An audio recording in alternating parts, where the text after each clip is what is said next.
नमस्कार छात्रों, online classes में आपका फिर से स्वागत है। तो कल आपका राखी को द्वारा अच्छे से मना होगा, ऐसे हम विनती करते हैं।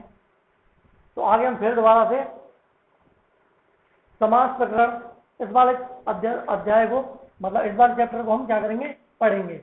लेकिन इस वाले चैप्टर में आपको क्या करना है, सबसे पहले यानी जो आपके शब्द रूप और क्या है, धातु रूप, ठीक है, इनके बारे में आपको क्या होना चाहिए, अध्ययन होना चाहिए। ठीक है, तो जब तक आप लोगों को ये नहीं आएगा तब तक क्या है, तब तक आप लोग क्या नहीं कर पाओगे, इस समास प्रकरण को नहीं पढ़ पाओगे। ठीक है, तो आपको विशेष रूप से ज्यादा कुछ नहीं करना है। तो राम, रमा और फल, ये तो आपको याद होनी चाहिए। पिता, नदी, ये आपके कोर्स में भी है शब्द रूप। ठीक है, मैं आपको इनको करवाऊंगा, लेकिन पहले हम इसका अध्ययन करते हैं समास का। तो समास की यदि हम बात करें तो समास प्रकरण यानी क्या होता है समास, कि सम सनम समासः। ठीक है, क्या होता है समास, कि सम सनम समासः। ये इसकी क्या है, परिभाषा है। अब परिभाषा के अनुसार क्या है, या इसकी दूसरी परिभाषा संस्कृत में ही यदि हम देना चाहें, अथवा अनेक पदानाम एक पदी भवनम समासः। कि सम सनम समास यानी संक्षिप्तीकरण जो है वो क्या है, समास है। अथवा अनेक पदों का एक पद होना क्या है, समास है। ये आपकी क्या हो जाएगी, हिंदी में परिभाषा हो जाएगी। लेकिन आप संस्कृत पढ़ रहे हो तो आप लोगों को भी ये थोड़ा ज्ञान होना चाहिए कि संस्कृत किस प्रकार बोली जाती है, वाक्य निर्माण किस प्रकार किए जाते हैं। अस्माकं संस्कृत अस्माकं देशस्य मातृभाषा अस्ति, तर्हि अस्माकं कर्तव्यम् अस्ति यत् वयं संस्कृतं जानीमः। यानी हम सब का कर्तव्य क्या है कि हम सब संस्कृत को जाने। और रक्षाबंधन के दिन ही संस्कृत दिवस मनाया जाता है, लोगों को ज्ञात होना चाहिए ये भी। ठीक है, तो हम परिभाषा की बात कर रहे थे कि सम सनम समास है, यानी संक्षिप्तीकरण जो है वो क्या है, समास है। और अनेक पदों का क्या होना, एक पद होना क्या है, समास है। ये तो होती है इसकी परिभाषा। अब यदि हम समास के भेदों की बात करें, समासस्य भेदः, समासस्य भेदः, तो भेद क्या आते हैं आपके, कि समास के प्रमुख रूप से चार भेद माने गए हैं। ठीक है, कितने भेद माने गए हैं, संस्कृत में समास के प्रमुख रूप से चार भेद हैं। ठीक है, और दूसरी बात, समास में दो पद होते हैं। ठीक है, कितने पद होते हैं समास में, दो पद होते हैं। एक तो होता है आपका पूर्व पद और एक होता है आपका उत्तर पद। ठीक है, तो ये बात आपको ध्यान रखनी चाहिए कि समास में कितने पद होते हैं, दो पद होते हैं। एक तो होता है आपका पूर्व पद और क्या होता है, उत्तर पद। दूसरी बात, पद का जो अर्थ होगा वो क्या होगा आपका, पदार्थ। पद का अर्थ क्या कहा जाएगा, पदार्थ कहा जाएगा। ठीक है, तो इस प्रकार से हम इसको भी जान सकते हैं। अब यदि हम बात करें कि दूसरी परिभाषा क्या होगी इसकी, कि जिस, अब इसके भेदों की बात करते हैं।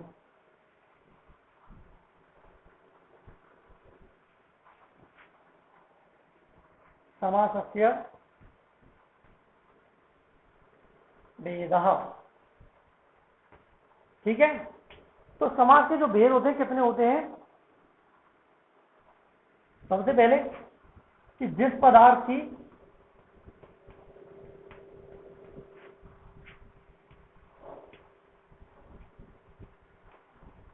प्रधानता होती है। ठीक है, जिस पदार्थ की प्रधानता होती है, समास क्या है, उसी पद के अनुसार होगा। समास उसी पद के अनुसार होता है। ठीक है, जिस पद की प्रधानता होगी उसी पद के अनुसार क्या होगा, आपका समास होगा। ठीक है, अब भेद के अनुसार यदि हम बात करें कि पूर्व पदार्थ जो प्रधान है, यानी ऐसा समास जिसमें क्या हो, पूर्व पदार्थ प्रधान हो, वह क्या कहलाता है, अव्ययी भाव। ठीक है, इसमें क्या होगा, आपका पूर्व वाला पद क्या माना जाएगा, प्रधान माना जाएगा। उसके बाद उत्तर पदार्थ प्रधान, यानी जिसमें बाद वाला उत्तर वाला पद प्रधान हो, वो आपका कौन सा समास कहा जाएगा, वो कहा जाएगा आपका तत्पुरुष। ठीक है, जिसमें उत्तर पद प्रधान होगा, पूर्व पद प्रधान में क्या कहा जाएगा, अव्ययी भाव, और उत्तर पद प्रधान को क्या कहा जाएगा, तत्पुरुष। ठीक है, अब जो तत्पुरुष समास है उसके दो भेद हैं। तत्पुरुष समास के कितने भेद हैं, दो। एक तो होता है आपका कर्मधारय। ठीक है, तत्पुरुष समास क्या होता है, कर्मधारय होता है, और कर्मधारय का भेद क्या है, कर्मधारय का भेद होता है द्विगु। कर्मधारय क्या है, जिसमें विशेषण और विशेष्य बताया जाए। ठीक है, जिसमें विशेषण और विशेष्य बताया जाए वो क्या है, कर्मधारय है। अब द्विगु जो है, द्विगु क्या है, ठीक है, कि तत्पुरुष समास का भेद कर्मधारय होता है, कर्मधारय का भेद क्या होता है, द्विगु। अब अगला आता है आपका बहुव्रीहि। ठीक है, बहुव्रीहि जो समास है, बहुव्रीहि समास जो है ये उसका भेद हो जाएगा, जिसमें, और इसमें होगा क्या, ये भी सुन लो, इसमें होगा आपका अन्य पदार्थ प्रधान। ठीक है, जिसमें किसी अन्य पद की प्रधानता बताई जाएगी वो हो जाएगा बहुव्रीहि। द्विगु क्या हो जाएगा, इसका पूर्व पद क्या होगा, संख्यावाची होगा, और परिभाषा कराई जाएगी जब गिरा जाएगा। अब बचा आपका अंतिम समास द्वंद्व। द्वंद्व में क्या होगा, उभय पदार्थ प्रधान। उभय पदार्थ प्रधान होगा द्वंद्व, यानी दोनों पद क्या माने जाएंगे, प्रधान। पूर्व पद भी प्रधान माना जाएगा, प्लस उत्तर पद भी क्या माना जाएगा, प्रधान माना जाएगा आपका। तो ये क्या हो जाएगा, ये इस प्रकार से समास हो जाएगा। ठीक है, ये समास क्या हो जाएंगे, भेद। तो समास कौन कौन से होते हैं, अव्ययी भाव, तत्पुरुष, द्वंद्व और बहुव्रीहि। कर्मधारय तत्पुरुष का भेद है, और उसी का भेद क्या है, द्विगु। ठीक है, ये इस प्रकार से आपके हो जाएंगे। अब यदि हम बात करें पहले समास की, जिसके बारे में अध्ययन करेंगे हम, वो आता है आपका अव्ययी भाव समास। ठीक है, ये क्या हो जाएगा, आपका अव्ययी भाव समास हो जाएगा। तो इसमें क्या है, किस प्रकार से अध्ययन करना है हमको, कि अव्ययी भाव समास क्या है, इसमें क्या होता है। तो यदि हम इसकी परिभाषा की बात करें तो परिभाषा इसकी किस प्रकार होगी, कि पहली परिभाषा जो होगी इसकी, जब विभक्ति समीप क्या है, जब विभक्ति समीप इत्यादि अर्थों में, इत्यादि अर्थों में। ठीक है, क्या करना है आपको, जब विभक्ति यानी जहां पर विभक्ति लगे और समीप इत्यादि अर्थों में क्या किया जाए, प्रथम पद क्या हो, प्रथम पद अव्यय पद, किसके साथ, सुबंत। ये जो सुबंत है ये क्या है, आपके शब्द रूप है। प्रथम पद अव्यय, अव्यय पद सुबंत के साथ क्या होता है, नित्य समास होता है। ठीक है, क्या होता है, नित्य समास होता है। नित्य का मतलब यही है, नित्य समास होता है। इसी को क्या कहा जाएगा, कर्मधारय कहा जाता है। ठीक है, अब सेकंड पॉइंट के लिए हम बात करें तो सेकंड पॉइंट इसका क्या कहता है, कि इस समास का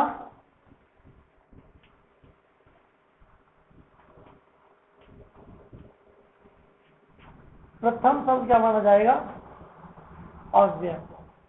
ठीक है, क्या माना जाएगा, प्रथम शब्द इसका अव्यय, और द्वितीय जो शब्द होगा इसका, द्वितीय शब्द संज्ञा। पहला शब्द तो क्या माना जाएगा, अव्यय। अब अव्यय क्या है, न व्यय इति अव्यय, जिसका कभी व्यय ना हो, यानी जो सभी लिंग पुरुष वचन और विभक्ति में क्या रहे, एक जैसा रहे। जैसे एक शब्द है कदा, उप, ये सब क्या माने जाएंगे आपके अव्यय पद माने जाएंगे। जैसे उपसर्ग हैं आपके 22 उपसर्ग होते हैं ना संस्कृत में, तो वो क्या माने जाएंगे आपके, वो सभी क्या माने जाएंगे, अव्यय। उसके बाद ये कह रहा है कि द्वितीय शब्द क्या हो, संज्ञा, यानी उत्तर पद वाला जो पद है वो क्या हुआ आपका, संज्ञा। संज्ञा यानी जो क्या है, ये जो आपके शब्द रूप है राम, रमा, हरि, बालक, धेनु, गीता, सीता, ये सब क्या है आपके संज्ञा शब्द है। ठीक है। तीसरे पॉइंट की यदि हम बात करें तो तीसरा पॉइंट कहता है कि अव्यय शब्द के अर्थ की, किसकी, अव्यय शब्द के अर्थ की। और अव्यय शब्द कौन सा है आपका, पूर्व शब्द, यानी पूर्व पद की क्या होती है, प्रधानता होती है। अव्यय शब्द के अर्थ की यानी पूर्व पद के अर्थ की क्या होती है, प्रधानता होती है। उसके बाद तीसरा पॉइंट यानी चौथा पॉइंट इसका क्या कहता है, चौथा पॉइंट कहता है इसका कि दोनों पद मिलकर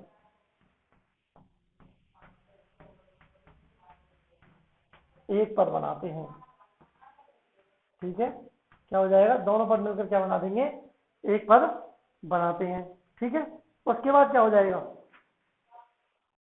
अब जो होगा यानी दोनों पद मिलकर क्या बना देंगे। अब इसका जो अंतिम पॉइंट बच रहा है आपका वो होता है कि जो पांचवा समस्त जो पद होगा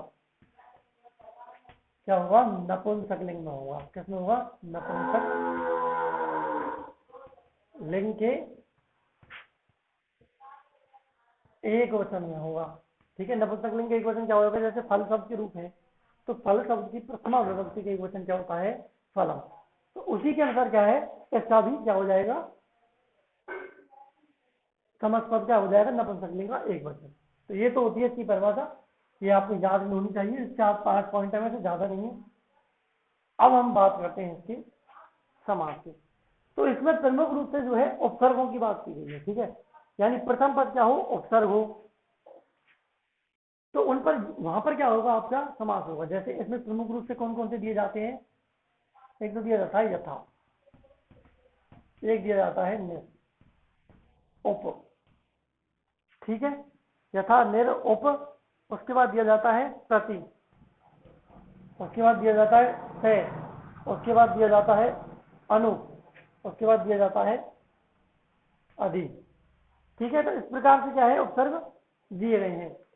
तो सबसे पहले हम जो अध्ययन करते हैं, सबसे पहले हम अध्ययन करेंगे। ठीक है, अब इनका क्या है, ये है प्रमुख रूप। इन प्रमुख रूपों में हमको क्या करना है कि इनका ये ध्यान रखना है कि इस वाले पद में विभक्ति कौन सी है और इसका अर्थ क्या है। ठीक है, तो सबसे पहले यदि हम बात करें किसकी, उप, यानी उपपद आ गया आपका। ठीक है, इसका अर्थ क्या होता है, समीपार्थे। समीपार्थ का मतलब होता है समीप के अर्थ में कौन सा शब्द लगेगा, उप। दूसरी बात क्या होगी कि प्रथम पद में कौन सी विभक्ति लगाएंगे हम, षष्ठी विभक्ति लगाएंगे। क्या लगाएंगे, प्रथम पद में हम क्या लगा देंगे, षष्ठी विभक्ति का प्रयोग करेंगे। यानी इसका मतलब ये हुआ कि उप वाले पद से जितने भी पद बनकर आएंगे यदि उनका समास विग्रह करना हो, ठीक है, किससे, यदि उप वाले पद से समास विग्रह करना हो तो उप का अर्थ क्या लिखेंगे हम, समीप, और उसका जो प्रथम पद हो जाएगा यानी जो संज्ञा वाला पद होगा उस पद में हम क्या लगा देंगे, षष्ठी विभक्ति। जैसे उप नगरम शब्द है। ठीक है, समस्त पद क्या है, नपुंसक लिंग में है, उप का अर्थ क्या हो जाएगा, समीप। ठीक है, अब क्या बचा आपका, ये पद बचा कौन सा, संज्ञा वाला पद। इस वाले पद में क्या लगेगी, षष्ठी विभक्ति। तो षष्ठी विभक्ति यानी राम के रूप को आपको याद होना चाहिए। राम के रूप के षष्ठी का एक वचन क्या होता है, रामस्य, या फिर फल शब्द के रूपों की यदि हम बात करें तो फल शब्द की षष्ठी विभक्ति का रूप भी क्या होता है, फलस्य। तो यहाँ पर क्या आ जाएगा, नगरस्य। ठीक है, क्या आ जाएगा, नगरस्य। अब इस वाले पद का तो क्या होगा, षष्ठी विभक्ति में प्रयोग गया। अब क्या बचा, उप। तो उप का क्या लिखेंगे हम, समीपम। ऐसे ही करेंगे हम सारे पदों में, उप वाले पद से जितने भी पद बनकर आएंगे उनमें हम क्या करेंगे, उप, उप का अर्थ लिखेंगे समीपम बाद में, ये जो नगरम पद होगा इस पद को पहले लिखा जाएगा क्योंकि ये संज्ञा पद है, और इसमें हम विभक्ति कौन सी लगाएंगे? षष्ठी, फिर क्या लगाएंगे? समीपम। अब जैसे हम अगला शब्द लेते हैं उप गंगम। अब गंगम शब्द तो नपुंसकलिंग में दिया हुआ है, लेकिन इसका मूल शब्द क्या होता है? मूल शब्द होता है इसका गंगा। क्या होता है? गंगा। अब गंगा के रूप में चलते हैं। गंगा क्या है? आकारांत शब्द है, ठीक है। अब आकारांत शब्द जो है तो उसके रूप किसकी तरह चलेंगे? रमा की तरह। किसकी तरह चलेंगे? रमा की तरह। तो रमा शब्द की षष्ठी का एक वचन क्या हो जाएगा? रमायः। क्या हो जाएगा? रमायः। तो यहां पर क्या हो जाएगा? गंगायः। ठीक है, आ गया। अब उपकार क्या हो जाएगा? समीपम। ठीक है, क्या आ जाएगा? समीपम। जैसे उप यमुनम। उपयमुनम का क्या हो जाएगा? भाई यमुना शब्द है तो अकारण शब्द है, यमुनायः समीपम। ठीक है, लेकिन इससे पहले मैं आपको एक शब्द रूप लगा देता हूँ, उसके बाद समझाऊंगा इसको, ठीक है? कि फिर क्या होगी आपके हमारे समझ में नहीं आ रहा है। तो इससे पहले आप क्या है, रमा शब्द के रूप लिखो। रमा शब्द क्या है? आकारांत शब्द है। क्या है? आकारांत शब्द है। तो विभक्ति कैसे लगेगी? एक वचन यहां पर आ जाएगा, द्विवचन यहां आ जाएगा, और बहुवचन यहां आ जाएगा आपका। ठीक है, उसके बाद क्या आती हैं? विभक्तियां। प्रथमा, द्वितीया, तृतीया, चतुर्थी, पंचमी, षष्ठी, सप्तमी, और यहां आएगा आपका संबोधन। प्रथम क्या आ जाएगा आपका? रमा। द्विवचन में रमे, बहुवचन में रमः, द्वितीया में रमाम, द्विवचन में रमेहि, बहुवचन में रमः, तृतीय व्यक्ति का एक वचन रमिया, रमाभ्याम, रमाभि, रमायै, रमाभ्याम, रमाभ्य,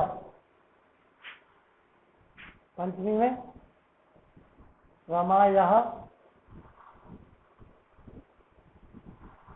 रमाभ्याम, रमाभ्य,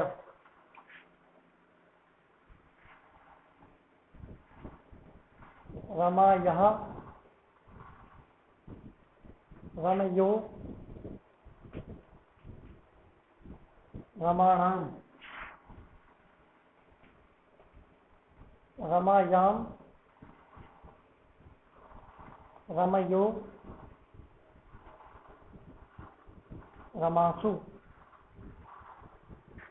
ठीक है, हे रमे, हे रमे, हे रमः। ये आ जाएगा क्या? आपका शब्द रूप। ठीक है, तो इस प्रकार से आपको क्या है? शब्द रूप याद करने हैं। अब इसका मतलब क्या है? रमा शब्द क्या है? ये आकारांत। आकारांत ज्यादातर जितने भी रूप होंगे वो सब किसके अनुसार चलेंगे? रमा के अनुसार चलेंगे आपके। ठीक है, तो ये तो क्या हो जाएगा? रमा के रूप से। अब यदि हम बात करें आगे, कौन से शब्द की बात करेंगे अब हम? फल। भाई राम के मैंने उस दिन आपको लिखाई दिए थे, किसके लिखेंगे? फल शब्द, फलम है इसका मूल। क्या है? फलम। अकारांत है ये भी। ठीक है, लेकिन ये किसका है? नपुंसकलिंग का। क्या आ जाएगा? फलम, फले, फलानी, फलम, फले, फलानी। अब तृतीया से क्या है, पुल्लिंग की तरफ चलते हैं, राम की तरफ, फलेन, फलाभ्याम, फलाई। चतुर्थी में फलाय, फलाभ्याम, फलेभ्यः। पंचमी में फलात, फलाभ्याम, फलेभ्यः। षष्ठी में फलस्य, फलयो, फलानाम। सप्तमी में फले, फलयो, फलेषु। हे फल, हे फले, हे फलानी। ठीक है, ये क्या हो जाएगा आपका शब्द रूप हो जाएगा। तो राम ग्रुप मैंने आपको दिखाई दिए थे उस दिन। तो ये क्या हो जाएंगे, अकारांत पुल्लिंग, आकारांत स्त्रीलिंग और अकारांत नपुंसकलिंग। इस प्रकार से क्या है, हमको शब्द रूप यदि याद होंगे तो हम क्या है विग्रह को पूर्ण रूप से कर पाएंगे, और यदि हमको शब्द रूप याद नहीं होंगे तो हम विग्रह पूर्ण रूप से नहीं कर पाएंगे। ठीक है, तो आप लोगों को विशेष रूप से समास में क्या ध्यान रखना है कि राम, रमा और फल।